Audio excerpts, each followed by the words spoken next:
Good afternoon. Welcome, everyone. It's so great to see everyone here. My name is Dawn Kleindorfer, and I'm the chair of the Department of Neurology. Welcome to our professorship ceremony this afternoon for the Harriet Hiller Research Professorship. And I would acknowledge that Stephen Goutman is going to be our inaugural holder of this Harriet Hiller Research Professorship. I did just want to say a few words about the value of professorships. It really is important to me as a department chair, to the institution overall. It's a remarkable achievement for both the holder and for the donors who donate so generously to our program. It's critical to our patients and to the institution. It allows freedom to explore the research ideas that you have and answer those pressing questions. And we think it has a far-reaching impact on patients, learners, and colleagues for years. A little bit about the Hiller gift. It's a gift from Jim and Marge Hiller and Linda and Eric Novak.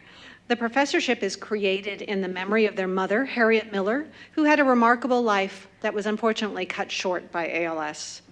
We're hoping that this Hiller gift will lead to greater understanding and better treatments for ALS in the future. We're happy to celebrate this occasion this afternoon, and we will hear from Jim and Linda shortly. However, before that, I wanted to recognize some special guests. With us on behalf of the Hiller family are Frank Novak and his wife, Lauren Novak, Dr. Samantha Schoen and her husband, Dr. Josh Kaplan, Dr. Andrew Hiller, Justin Hiller, Lori Hunett Hiller, and Dr. Michael Suker and Judge Barry Howard. Thank you to the Hiller family. Joining us on behalf of Dr. Goutman are his wife, Ariana Goutman, his parents, Ida and Lou Goutman, and Dr. David Miller made a nice appearance this evening, president of the University of Michigan Health, executive vice dean for clinical affairs, and professor of urology. Thanks to all of you for joining us and celebrating this special evening. So we would like to honor Jim and Marge Miller, Linda Hiller Novak, and Eric Novak, and their generosity in establishing this Harriet Hiller Professorship and their impact on life-changing ALS research by providing lasting support of a distinguished faculty member in the Pranger ALS Clinic. Harriet Hiller, who this professorship is in honor of, touched so many lives. As a devoted wife, mother, and grandmother, her support and attentive care created a sanctuary of warmth and love for her family and friends. Her personality has made her the life of the party, and she had a talent for creating culinary delights that will forever be remembered. Her bond with her husband, Sidney, was marked by many shared adventures and tender moments. Her cherished presence leaves an indelible mark on all who knew her. And now I'd like to ask Jim, Marge, Linda, and Eric to join me at the podium so I can present them with their medallions.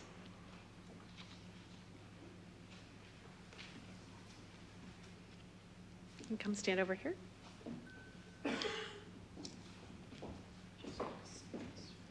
Okay. There you go.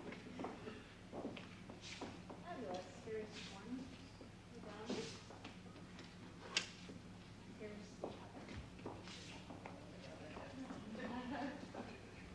They might be taking pictures over here if they want to share. There we go.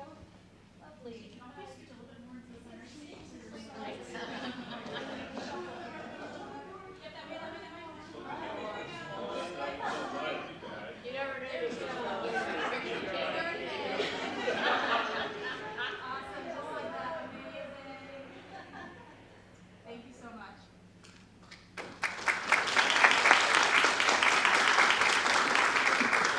And just to let you know, this is on behalf of the Regents of the University of Michigan. We wanted to thank you for your generosity by bestowing these medallions on you.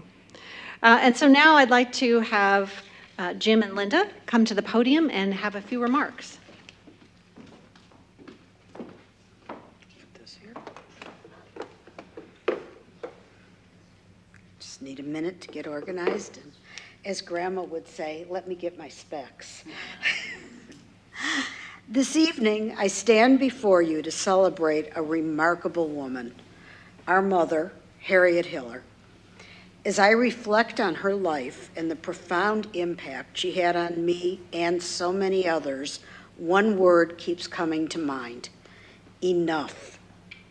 My mother was enough in every sense of the word. She was enough love when I needed comfort, enough strength when I faced challenges, and enough wisdom to guide me through the complexities of life. She had an uncanny ability to make everyone around her feel welcome, valued, cherished, and understood. In a world that often leaves us feeling inadequate, my mother was the embodiment of sufficiency. She was enough in her kindness, always ready to lend a helping hand or offer a listening ear.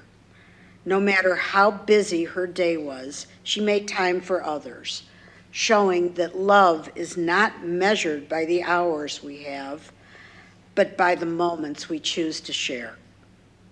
She taught me that being enough isn't about perfection, it's about presence. Her presence was a gift, a gentle reminder that we are worthy of love and support simply for being ourselves. Yet despite all of her abundance, there was one thing my mother did not have enough of, and that's time. Time to treasure her amazing grandchildren, indulge her great-grandchildren, cook enough food to feed an army, shop, her favorite activity. Time to share laughs with her friends, and most poignantly, time with us. Her time was cut short by ALS. It's a bittersweet reality that resonates deeply within me. I wish we could have had more moments together, more laughter, more stories, and more shared experiences. But in her limited time, she packed a full lifetime of love, wisdom, and strength. She taught me that while we may not always have enough time, we can always make the most of the time that we have. She showed me that our impact on others can echo long after we are gone, which is why we are here tonight. The lessons she imparted, the love she gave, and the memories that we created are treasures that I hold dear. They remind me that she was enough, even in her shortened time with us. So today, as we honor Harriet's memory and celebrate this professorship in her name, let us remember that she was enough for everything that mattered.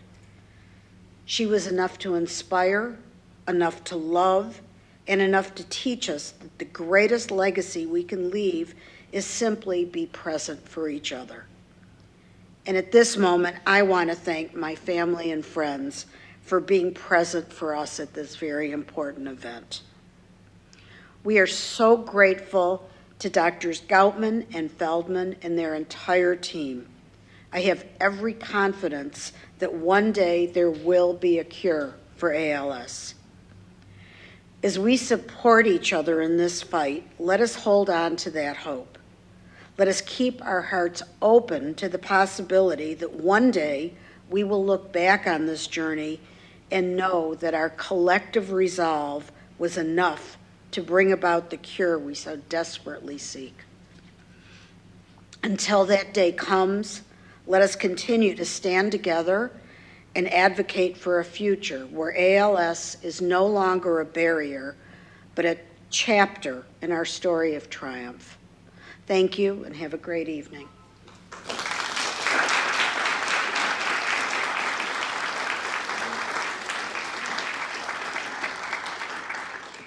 How would you like to follow that? Enough about our mother. Tonight, Stephen, it's your night.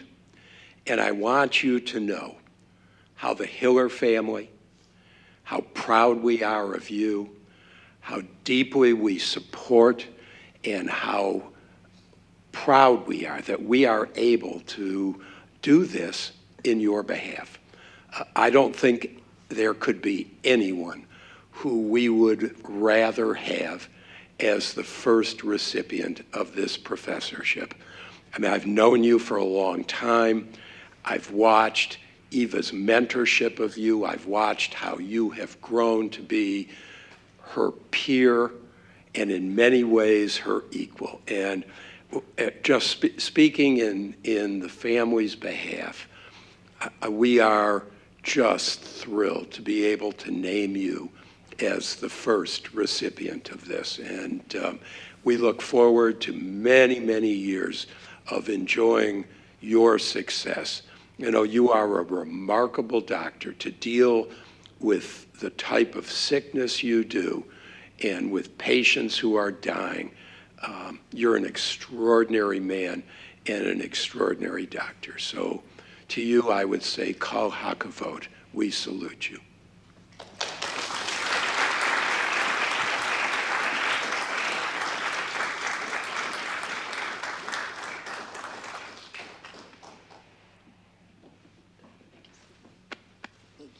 I sort of went out of order. So. Hugs are allowed. Thank you, Jim and Linda. Those were really beautiful remarks. I'd also like to now take the opportunity to introduce Dr. Eva Feldman. Dr. Feldman is the James W. Albers Distinguished University Professor of Neurology and the Russell N. DeYoung Professor of Neurology. Dr. Feldman is also the director of the Neuro Network for Emerging Therapies and of the ALS Center of Excellence at Michigan Medicine, and was one of my teachers when I was in residency here 25 years ago. So she's going to now take the stage and share a few words about Dr. Goutman. Thank you.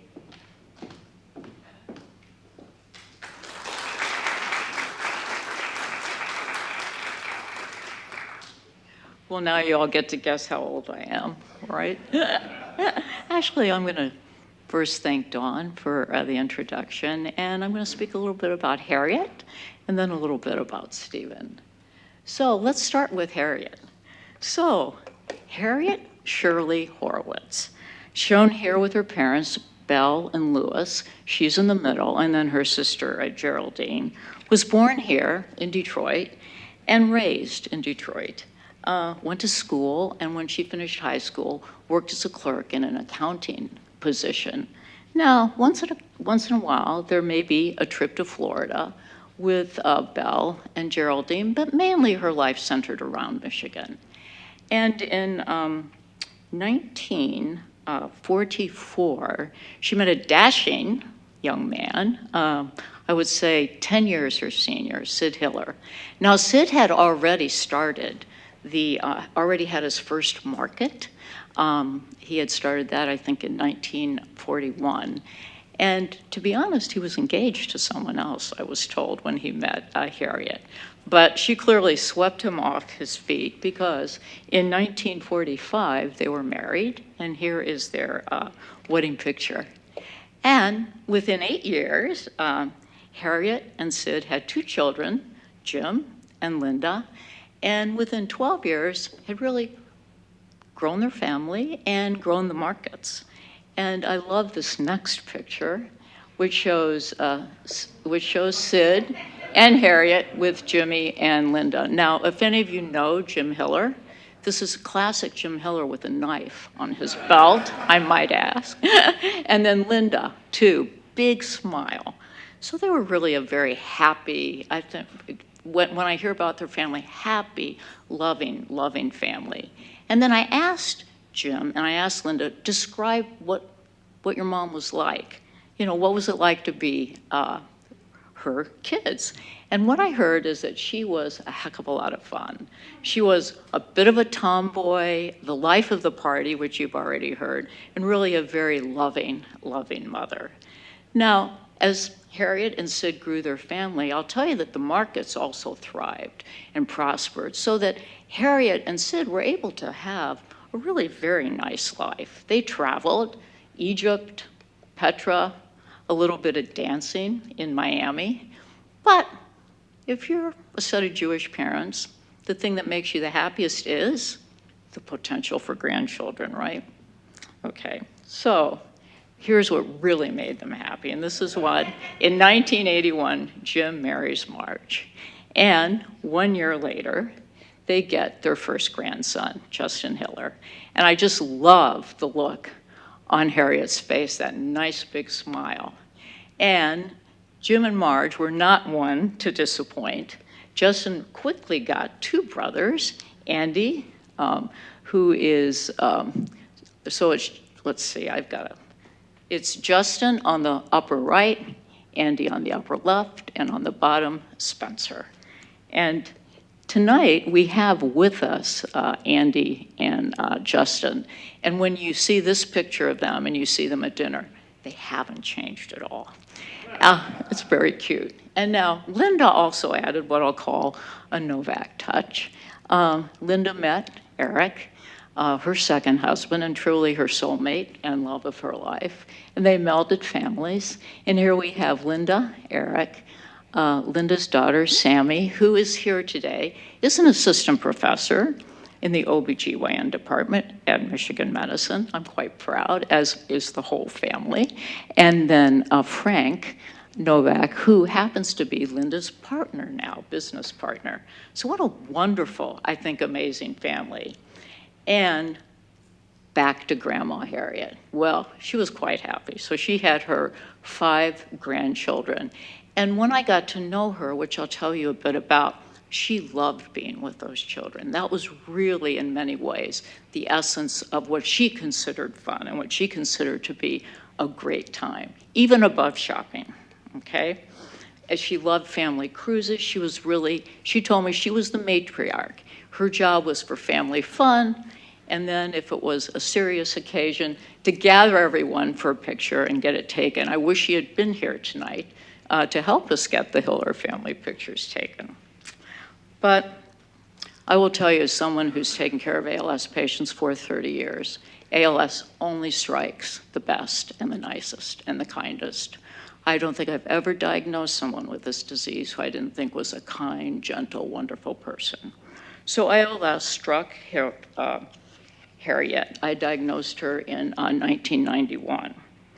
And the thing about Harriet is that this disease did not rule her. It did not. She was courageous, she was optimistic, and I definitely remember her telling me what she was really worried about was not how the disease would affect her, but how the disease would affect her family. And her family turned to us.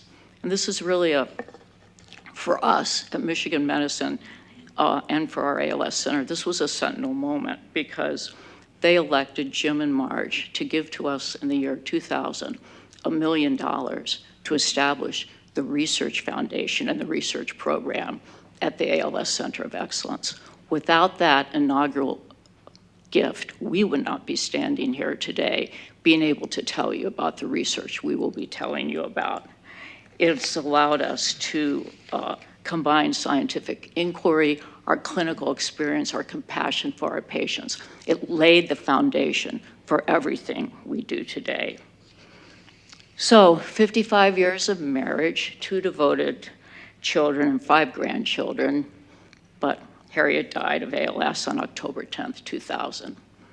Now, I will tell you that the heartbreak that ALS brings to families makes almost all of them walk away. And my gosh, you can't blame them, but not Jim and not Linda. Jim went on to establish the Hiller ALS Clinic and Research Center at Wayne State. Linda went on to become president of ALS of Michigan. And they still continue the fight today. Neither of them has turned away from ALS, but rather continue to confront this disease head on. Which brings us to where we are today, the creation of the Harriet Hiller Research Professorship by Jim and Linda. And I have to say this is a critical moment in our fight against ALS, because what you're recognizing is this is really a difficult disease, but it is not impossible. And the first person to have this professorship, and without a doubt the first person to lead us, is Dr. Stephen Aaron Goutman. Now, some stories about Stephen, and I really can't resist.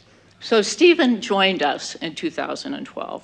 Our previous chair, David Fink, hired him, and he had no publications and very little research experience. But he came to me and to Dr. Brian Callahan when he was hired and said, I want to do research. I'm really excited about certain neurologic diseases. And so Brian and I said, well, we'll give him kind of an easy project to do, one that's not too challenging because he doesn't have much experience. What a mistake. It was amazing, actually. He said very quickly he was interested in ALS. Very quickly he wanted to work in the ALS clinic. And then he kind of took the world by storm, all of us. Within 3 years, he was director of the ALS clinic, and here I'm showing you our clinic staff in 2015. And I always say that Stephen is a person on fire to make a difference with ALS. He asks the hard questions. He is willing to go into uncharted territories, take me with him. And he really, it's our research that really has been inspired in many ways by Stephen's enthusiasm and his truly courage to ask and answer very difficult questions, which are making a big difference in this disease. And I'll just say, just the facts, ladies and gentlemen. In the last 12 years, Stephen, he won the International ALS Outstanding Young Investigator Award. He has done 20 ALS clinical protocols for our patients in our ALS clinic. That is really quite remarkable. Currently, he has 6, and for those of us who are in academia, you're going to say, oh my gosh, he has 6 NIH, Center for Disease Control, and ALSA grants. This is a man who had no research background and over 80 scientific publications in very high quality journals. In fact, I would have to say that his academic trajectory has surpassed many who've been in the field for decades. An example of some of his research productivity in really some of our very most difficult journals to publish in because his work is so exceptional. He is a big person, a spokesperson for us. Michigan Radio stateside, his work has been featured on the Today Show, CNN, New York Times, Washington Post. Really, Stephen has been and is a phenom. And as he grew his research career, he also grew his family life. So he married Rabbi Ariana Gordon, a really remarkable woman. And I guess 3 years later, Alula Bell was born, shown here. And 2 years later, Raphael Lev joined them. And most recently, Solomon Shai was born very recently in February. And so the Goutman family, shown here visiting me, highlight of my year, likely, has really grown and has been instrumental, I think, in the passion that we all feel about family and about work and about trying to meld the two. So if Sid and Harriet were here, I know they'd raise a toast to you, Stephen, not only for your amazing academic prowess, what you have done for this disease, but also because of your beautiful, remarkable family. And I'm so happy and grateful to Linda and to Jim for establishing the Harriet Hiller Professorship. I feel that you two are the bookends. Stephen is the book, and he's going to turn the first chapter on this disease newly now and make a real difference. I could not be more proud of you, Stephen, and more grateful to you, Jim and Linda. Thank you so much.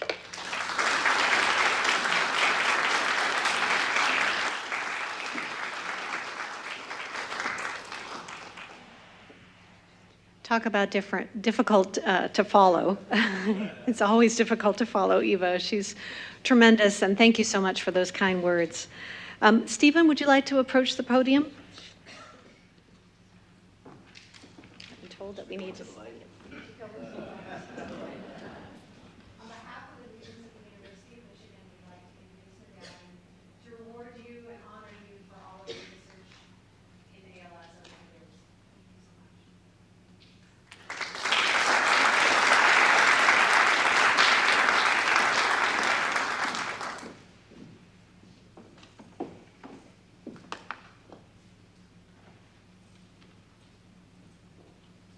I'm not entirely sure how I follow all those great words. So thank you for the kind introductions. And for those of us that have been able to attend these talks in the past, we know they're somewhat formulaic. You talk about yourself You talk about your mentor, and then you talk about your research. And as someone who doesn't really particularly enjoy talking about themselves, this talk is terrifying. So I really feel so honored to be inaugurated as the first Harriet Hiller Professor. And today I wish to share with you really a message of hope. Harriet Hiller, who we recognize today, established a legacy of hope that we continue on, and I'm so fortunate to play a role in. Linda remembered her mom as the ultimate Jewish mother who loved her family more than anything. And Jim recalled that his mom was quite proud to know that something was going to come out of this terrible disease that would be good. Before I share with you my journey, though, I just need to offer some words of thanks. For the past 2 decades, as we've already heard, Linda and Jim have served really steadfast in their commitment to create a world free of ALS. And our ALS Center could not have any greater friends than the Hiller family. So I offer my most profound gratitude for your continuing support and your generosity that plays a critical role in really the work that we are talking about today. So thank you, thank you, thank you very much. Allow me to share with you my journey on playing a role in this legacy of hope, a Michigan beginning, if you will. As Eva alluded to, I was searching through old emails. They're about to be all deleted. So I was searching through all old emails. And shortly after I arrived on faculty, Eva sent me this message, detailing really a list of projects that I could be involved in. As you can see, these included looking at codes for neuropathy, EMG variability, diabetic neuropathy in youth, and skin fiber density. None of these projects involved ALS, so one must wonder, how did I get here to deliver a message about ALS? So let me take you on this journey. And I think, to me, this is really a story about people and mentorship and how they can mold your career. And really, the great difference between voyages rests not with the ships, but with the people that you meet on them. I was fortunate to attend Johns Hopkins University following my graduation from high school. There, I took a Topics in Neuroscience course and had the opportunity to meet Dr. Guy McCahon. I was really captivated to hear him speak about neuroscience and his investigations into a paralyzing neuropathy in children.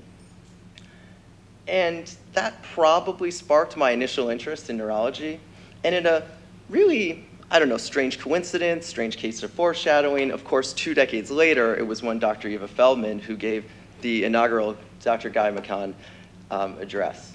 And as you know, Eva joins the story a little bit later on. So from Hopkins, I traveled to the University of Chicago Pritzker School of Medicine, where I obtained my medical degree. I was fortunate to meet a Dr. Avertano Nerona, who really wanted people who had this interest in neurology. He wanted to foster that interest. And as a first and second year medical student, I was able to rotate on the inpatient service and learn how to do the neurological examination and really learn about neurology. I was also gifted my first reflex hammer, although for those of us eventually entering the field of neuromuscular medicine, of course it wasn't the real appropriate reflex hammer. If you know, you know. But who am I to complain? Plus, as a medical student, after sitting at many noon EMG conferences and listening to static and noise, I was convinced that I would do anything but neuromuscular medicine. So I was off to residency with my Babinski reflex hammer. And my next destination was Cleveland Clinic. And there I encountered a number of individuals who particularly influenced me. They all happened to be in the neuromuscular field. And we faced some really, really challenging cases in the inpatient and the outpatient service, and it really captivated my interest. So I upgraded my reflex hammer, completed both my neurology residency and neuromuscular fellowship. I also really learned the importance of mentorship and the lineage of mentorship. Pictured on the left is Dr. Walter Bradley, who's a giant in neurology. As residents, we actually studied his textbook in journal clubs. Next to him is Dr. Hiroshi Mitsumoto. He was at Cleveland Clinic before he left to head the Eleanor and Lou Gehrig ALS clinic. Hiroshi trained Dr. Eric Pioro in Cleveland, and as you've guessed by now, Eric trained me. And what was their area of interest? ALS. So with that background, I headed off to University of Michigan in search of a job, and with some idea of what area of study I could contribute to. So here was my pitch. I'm a well-trained neuromuscular neurologist with an interest in academics. And Dr. David Fink, the department chair at the time, believed in me, maybe took a chance on me, gave me my first job, and I'm really, really thankful. When I started on faculty, we had yearly chats with the chair, and he encouraged me to keep working towards a successful academic career and not to be caught up in departmental metrics. He really gave me the freedom to be successful, and I'm truly grateful. For those that are curious, it was a perfect strike. And the way Tigers were going through pitchers this past year, I thought I'd be called up. So now enters Eva, and although to be candid, it was probably Eva that strongly encouraged David to hire me. We all come to learn, always listen to Eva. She's right all the time. So acquire for yourself a teacher and find yourself a friend, I think is a perfect quote. Or as one Dr. Brian Callahan famously stated, find yourself 6 mentors or 1 Eva, which is no more true. So for those of you that don't know Eva, and really who am I kidding, because everyone in this room knows Eva. Eva knows everyone and really opens doors for you. So early in my career, I attended a large number of meetings, and I would introduce myself to people and say I work with Eva. And their eyes would light up and they'd say, "You work with Eva?" And they would go on to tell me some esoteric story about how Eva helped them at some point in their career and got them over the hurdle that they were trying to get over. And sometimes Eric Pioro, the Cleveland Clinic guy, he'd introduce me to people and say, "I trained him and now he works with Eva." And they would say, "You work with Eva?" And I'm thinking, Eric's standing right here, like I worked with him too. So what's important to know about Eva is that she pushes you to be your best. And I think what started initially as a mentee-mentor relationship really grew into a wonderful friendship. People know Eva's pretty busy. And so when I say I work with her, they say, "Do you actually see her?" And I say, "You mean how many times have I seen her today?" So it really doesn't matter where Eva is, because everyone knows Eva's like all over the place. So if she's in Ann Arbor or Northern Michigan or Arizona or Washington, D.C. or New York or Italy or Japan or Australia, we always seem to have our regular meetings. The other thing that's really interesting about Eva is that she doesn't conform to the conventional rules that all of us have to conform to, like a 24-hour day. We all have 24 hours in our day. Eva somehow has 60-hour days. I don't know how she does it. And she really makes the time and space for everybody. And this is what I think makes her so successful. Eva really stands by you. And as an example, when one of my sons was born early and needed care in the neonatal ICU, Eva really covered clinic visits. She covered research exams and checked in on us to make sure we were all okay. But as I stated earlier, this is also a story about people. And so this is a great quote: "Surround yourself with only people who are going to lift you higher." So it's really the people that you meet on the ships that define success. And over the years, I've really had the pleasure to work with amazing people. And I've been fortunate to work with people, whether it be in clinical practice. And here you see we do a lot of pictures here. So here you see just the pictures of all the people who have supported our clinical practice and supporting the care of our patients. In clinical research, here's just our most recent picture, and at the top you see Jana Duell, who is our research nurse we've worked with for 12 years, like a really long time. And in our laboratory, in our division, I just want to point out, I can't get the mouse to work for whatever reason, but I just want to point out that there are a lot more ice cubes being dumped on me than Brian. I'm not entirely sure how you managed to do that, Jana. Or in our division, or for all the grants and the data analysis, I'm so grateful for all the support. And with this team, we've been able to care for more than 1,000 individuals with ALS. I've been able to serve as site principal investigator for more than 20 clinical trial protocols, and we've been able to learn from more than 1,000 people about ALS risk factors through the research participation. We've had numerous grants, papers, posters, and the list can go on. But let us return to ALS. And Houston, we've had a problem. So as you can see, in Michigan, ALS is a problem. Michigan is number 6 in prevalence for this disease. What is going on here, one must ask. So one area of concern is the clustering of cases in Michigan. So pictured here are the childhood homes of 3 women that I cared for who all developed ALS in adulthood. It's a statistical possibility, but very, very improbable. And so findings such as these motivated our studies on ALS risk factors, and we're really so grateful for all the people with ALS, our healthy volunteers who help us advance these studies. And I want to thank our clinical research team as well for their dedication. And a particular thanks to Dr. David Miller, Dr. Scott Flanders, and Dr. Analock, who really helped us leverage the regional Michigan medicine healthcare system to strengthen our studies. Allow me to quickly introduce you to ALS. I think we all know what it is, but let me just tell you what we're up against. This is a disease of progressive weakness, and there's really three main presentations of ALS. The first is a weakness that involves speaking and swallowing. The next is the weakness that begins in the hand, and the third is really the weakness that begins in the ankle. And this weakness is relentless. It spreads from side to side and throughout the body. ALS is a rapidly fatal disease. We don't know the cause. Survival is only 2 to 4 years, and we have no treatment that meaningfully slows or stops this disease. So in parallel with our search for a cure, the search for root causes is really critical to identify at-risk populations and prevent this disease. ALS is challenging because we know this disease starts before any clinical symptoms present. We know there's a combination of underlying genetics, aging, and environmental exposures that push one over the threshold to then go on and develop this disease. This may happen a year or more before symptoms develop. So the challenge that we have is really understanding who's at risk, why they're at risk, how can we find people at risk, and let them diverge from this path towards ALS to a healthier future. We know there's really well-described risk factors for ALS. These include lead exposure, heavy metal exposure, solvent exposure, pesticides, agricultural chemical exposure, trauma, and electric shock.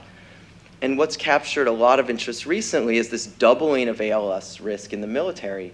In fact, some military occupations have a prevalence that is 5 times that of the general population. So for example, tactical operations officers, their prevalence is 5 times that of the general population. It really makes you wonder what is going on. We contend that the major driver of ALS risk is what's called the ALS exposome, or the exposome, which is essentially one's lifelong history of exposures to chemicals, pollutants, diet, physical activity, and the social and built environment. So in the following slides, I'll share our investigations into these factors. As alluded to earlier, one aspect of the exposome are the chemicals that you're exposed to, and this was an article that received widespread attention. Several years ago, we published on the identification of legacy chemicals that associate with ALS risk, what we call persistent organic pollutants. These are chemicals that take years to break down once one is exposed. We found that after measuring these pollutants, these legacy pollutants in blood samples, those individuals that had the highest category of exposure were at twice the risk of having ALS. And these findings were particularly true for what I'm showing are these pesticides, where all these dots are shifted over to the right, meaning it's a higher risk. We've replicated these findings in more than one cohort, and another group has replicated this as well, really showing the importance of these findings. We also asked the question, once one is exposed, does it make a difference? So is it just that you get ALS and we can forget about it? And we find that the answer is no. And this publication also received widespread attention. We did the radio interview and that Eva showed the picture of before. So in this figure, so for those of you who are not used to looking at survival curves on your day-to-day work habits, what you see on the x-axis are the years since diagnosis, so that's time. On the y-axis is the survival probability. And as these lines move down, that means an individual in that group has reached an event, in this case, a death event. The group that is in red is the group with the lowest category of exposure. The group on the right in red is the group with the lowest exposure. They have an improved survival. The group in the yellowish gold on the left, that's the group with the higher categories of exposure. You can see that difference in median, what we call median survival, is 0.6 years, which is really a significant amount of time given the short duration of this disease. The exposome also includes where one works and plays. So we next looked at, are there particular jobs, occupations, or occupational exposures that drive ALS risk? And what we found was that individuals who work in production occupations, so remember this because I'm going to come back to it, no test, but remember it, and people who self-reported exposures to metals, volatile organic compounds, particulate matter, and combustion and diesel exhaust had a higher risk of ALS. And in some findings, even surprising to us, certain hobbies associated with ALS risk, including golfing, gardening, hunting and shooting, and woodworking. This led the New York Post to say, be forewarned. And let me tell you, after attending some meetings, nothing grabs more attention than having a bunch of doctors read about how golfing may be bad for your health. So I say indeed. But to be honest, it's probably not these activities that are harmful, but the chemical exposures that are associated with each one. We also looked at the types of chemicals that people stored in their homes, and we found that individuals who particularly stored some of these chemicals like gasoline, lawn care products, pesticides, paint, solvents, and woodworking supplies in an attached garage had a higher risk of ALS. Next, exposures can influence and impact what is called your epigenetics. This is essentially how exposures can alter the function of genes. So we looked at something called DNA methylation and found that participants with ALS were actually biologically older than their chronological age. You can see that in sort of that reddish salmon color to the right. Our individuals with ALS, they're older than what their stated age is.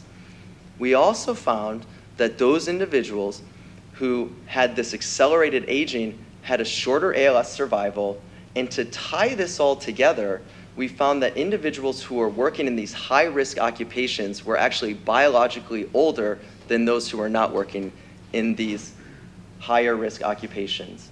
We feel that these are really important new findings that help us connect the exposures to the biology. Lastly, as exposures also occur in the social setting, we found that those individuals with an adverse social exposome, as measured by something called the Area Deprivation Index, had a shorter ALS survival. So just another example how a setting can influence ALS. Let me look forward. Hopefully at this point I've convinced you that exposures play a role in ALS. Since under this model, what we see are two individuals with the same genetic burden. And over time, they accumulate exposures, and the person in blue has not developed enough exposures to cause disease, whereas the individual in red, over time, over the life course, has developed sufficient exposures to lead to disease, crossing this threshold for ALS. So this leads us to a study that we've launched recently called the Michigan Brain Health and Environment Study. This is a longitudinal study we hope to run for the next several decades to really understand the intersection between exposures, between brain health, neurological diseases, and ALS. We know that people have what we call non-modifiable risk factors. These are things like your genetics, your sex, and aging. And when you can superimpose these non-modifiable risk factors by things that we can modify in our environment, occupational exposures, metals, for example, and hobbies. And as we start superimposing these different factors on top of our non-modifiable risk factors, we can push people closer and closer to developing a disease such as ALS. What we need to do is figure out how do we identify people moving through these different risk strata. Coming back to production occupations, Michigan is really enriched for people who work in production occupations. The Midwest is amongst the highest. It's about 10% of the workforce in Michigan, 12% in Indiana, 9% in Ohio. This eclipses other states that have large populations, such as New York and California. Here's the study design that we're really excited about. We try to enrich our population for people who are at risk of developing a disease such as ALS and follow them over the lifetime, capture exposures in real time. I see our work as really twofold. One, we need to do the hypothesis-driving research that helps us understand what risk factors we need to be thinking about from the individuals that we care for living with ALS. And then we need to take that information into a prospective cohort to see, are these true? This is the strong scientific and rigorous study designs that allow us to really lead to policy change. So as we look and study individuals over time, we're going to learn about their exposures, and we're going to see how this impacts their neurological health. And we're going to combine that with genetic markers and other exposure metrics. And we're also running what we call a sibling study, which is those that have a family history of ALS, to really understand how the shared environment can impact people's risk for developing ALS. After showing you all of these findings, I think it's really important, though, to remember that there are people and stories behind the data we collect. And we're so fortunate to be entrusted with each person's journey. And our patients tell us a story, and they provide motivation to really carry on their legacy. And we're motivated, and we ask ourselves questions like, how does a healthy professional hockey player with a young family get struck down with this disease so quickly, and what can we do to carry on their legacy when they're no longer around? We're also motivated by our family, and as someone who doesn't like to show pictures, I thank my wife, my children, my parents, and extended family for the support and space to be able to conduct this important work. It's a different picture, Eva. We showed the same picture. So let's return to a legacy of hope. We are thinking about this in the scientific community. How do we prevent this disease? And there's different working groups, and here's a podcast that I did talking about ALS prevention. I began my talk on a legacy of hope, and I want to end on the same theme. Each data point that I mentioned is something that is modifiable, something that we can change to lessen the risk of ALS. And I would say that today we are more hopeful than we ever were before, and our research gives us hope that we can prevent this disease, which would be a true legacy for Harriet Hiller. Again, my gratitude to the Hiller family. Thank you very much.